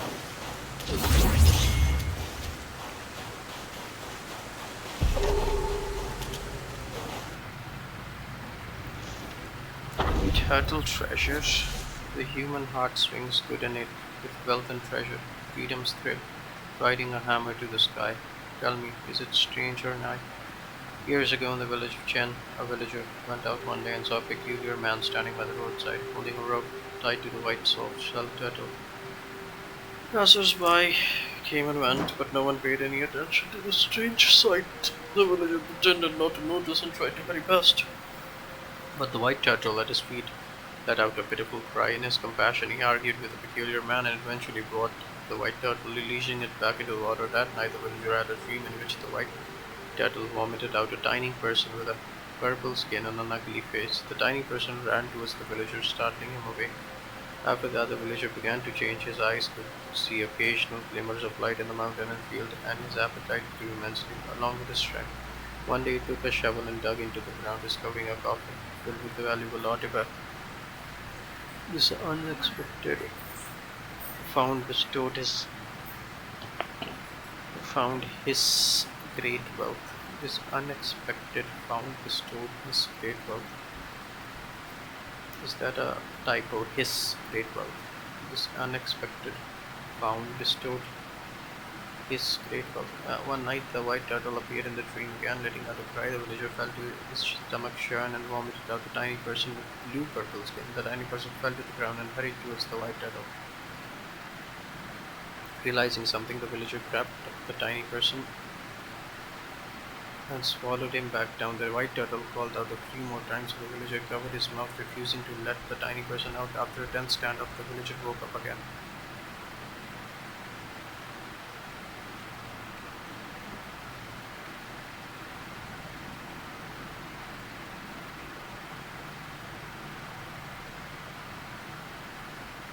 Over time, the villager's appearance became increasingly abnormal, forcing him to wear an iron mask to hide his fear. Eventually, his skin even turned blue-purple, and he fled into the mountain carrying specially made tools to search for more treasures. Interestingly, on his treasure hunting journey, he discovered that he was not only one with such experience, which brought him some comfort.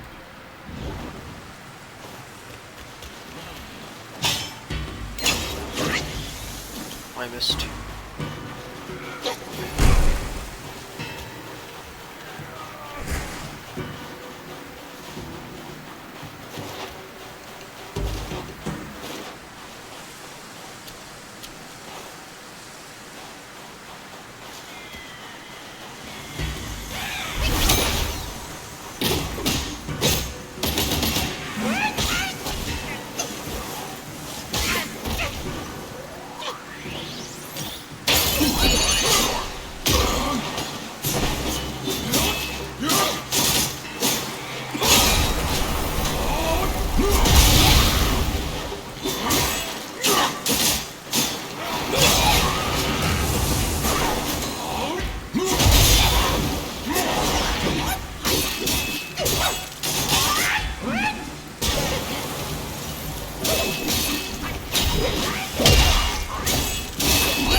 I will require a lot more of these. That is it. Ends here. My torment. Now I can go back to the real path.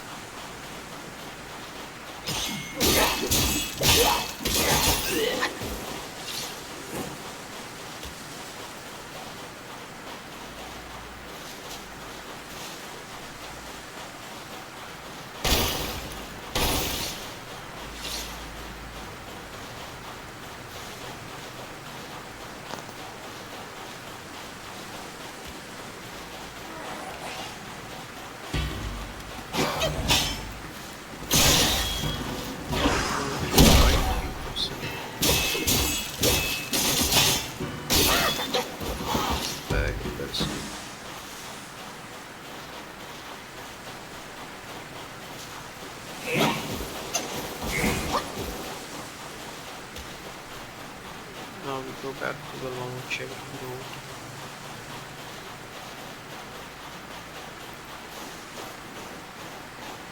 More will. I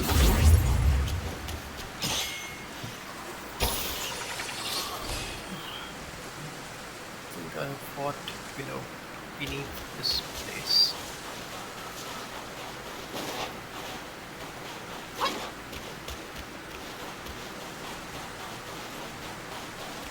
Now we go to upgrade our stuff.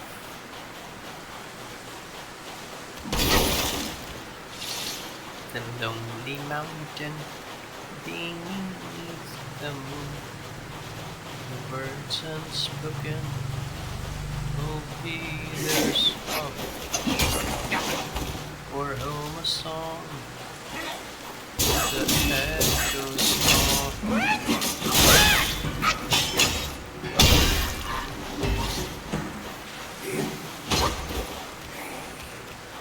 you have come to a far place.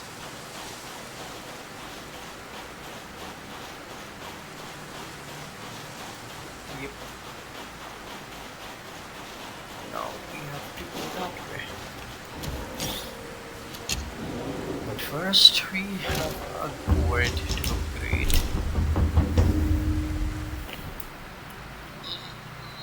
Ah,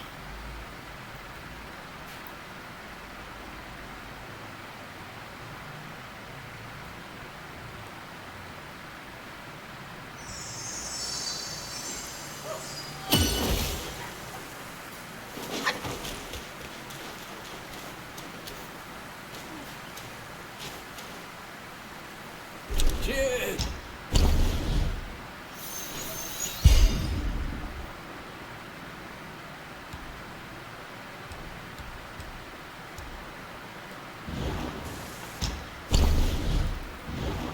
Drink, drink.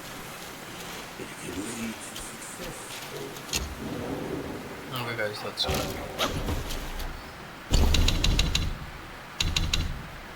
Should I self-advance? I have nothing to self-advance. The lonely mountain beneath the moon.